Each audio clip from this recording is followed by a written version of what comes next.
Hello and welcome. Deciding to earn your degree is a big decision and a big commitment. You've already got a busy life, what with a job, a family, bills to pay, and mouths to feed. Of course, you don't want to spend 3 hours figuring out how to use your online classroom, so we put together this video to get you off and running. First things first, go to learn.umUC.edu and log in. You'll land on your home page.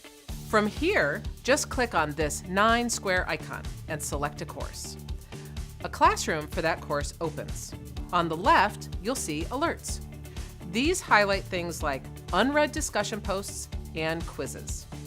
Below the alerts is a calendar, which many instructors use to point out due dates for assignments.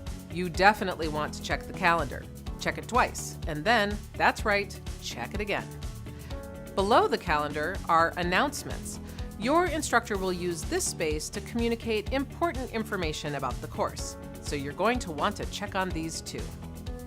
To the right of the alerts and calendar is the course introduction.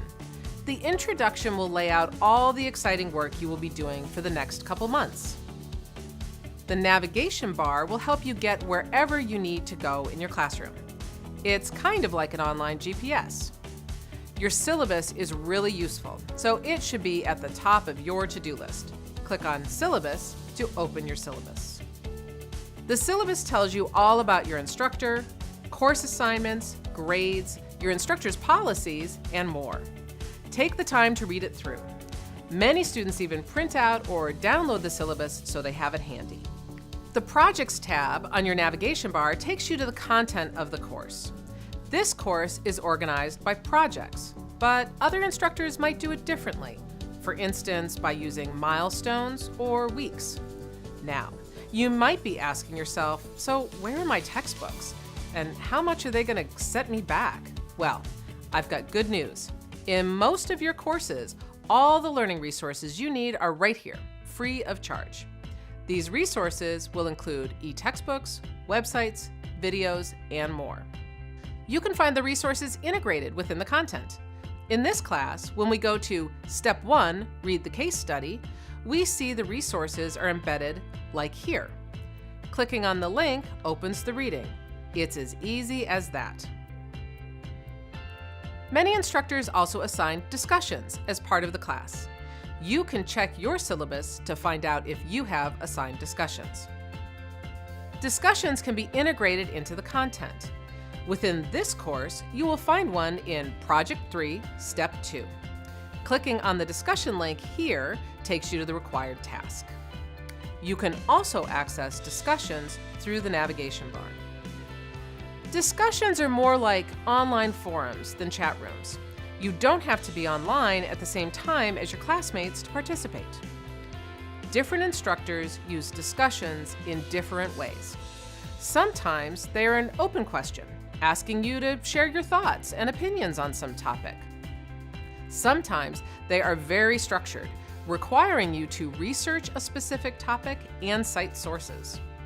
Sometimes they're graded, sometimes not. But either way, discussions are an important part of the course and your learning experience, so take them seriously. Class List is another great communication tool. For example, select Faculty. Then click on your instructor's name to send her an email.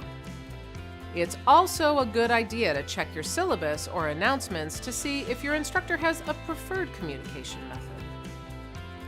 Email is not the only way to communicate in the classroom.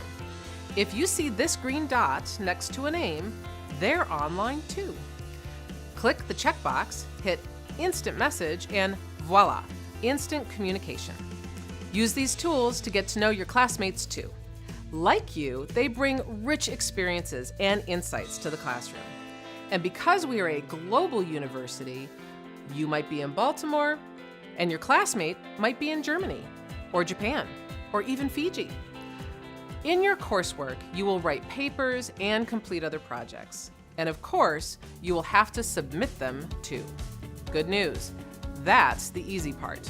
Just click on Assignments, and then click on an assignment to open this page where you can upload your work. The My Tools option gives you access to several additional functions. Check your syllabus or ask your instructor if these other functions will be used in your course. Now, let's say you're looking for help. You don't want to wait for email and nobody else is online. The appropriately named Help button is a great option. Selecting Help Center, for instance, will open the online Help Center, a really useful resource. And speaking of help, I'll say it again. Communicate, communicate, communicate. Don't forget, your instructors are here to help you succeed. Ask questions, stay in touch. Use old-fashioned email or instant messenger. You probably already know this, but it's worth repeating. Nothing is more important to your success in the classroom than asking questions. You're just getting started out on a big project called getting your degree. Right now, it might seem like it will be forever before you graduate. But like any journey, it's not just about reaching your destination.